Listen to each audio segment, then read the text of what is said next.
डब्यासाठी आज आपण साधी सोपी पद्धतीने एक मटकीची सुकी भाजी बनवून घेऊ बरं का। एकदम साधी, टिफिनला सकाळी देण्यासाठी एकदम मस्त आहे। त्यासाठी मी कढई ठेवली, कढईत तेल टाकून घेतलंय पहिल्यांदा।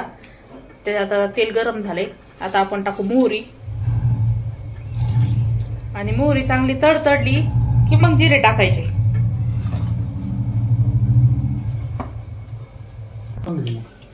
मोहरी चांगली तडतडली, आता त्याच्यात आपण थोडेसे जिरे घालू आणि आपण कांदा घालू।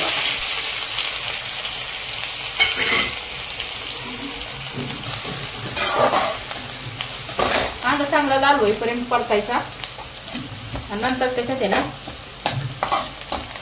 कढीपत्ता ते घालून घ्यायचं।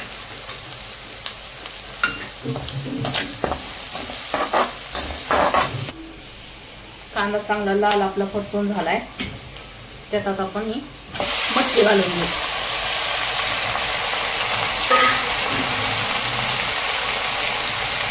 थोडीशी हळद आणि लाल तिखट, कोथिंबीर, शेंगदाण्याचा कूट,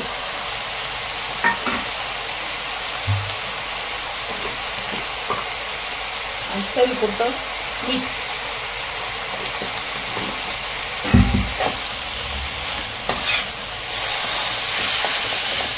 त्याला पाणी वगैरे घालायची काही गरज नाही, फक्त वाफेवरच शिजू द्यायची चांगली।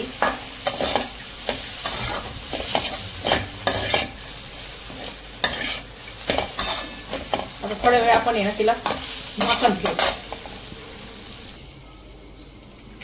आपण आता झाकण काढून बघू कशी झाली बघा, एकदम साधे आणि सोपी।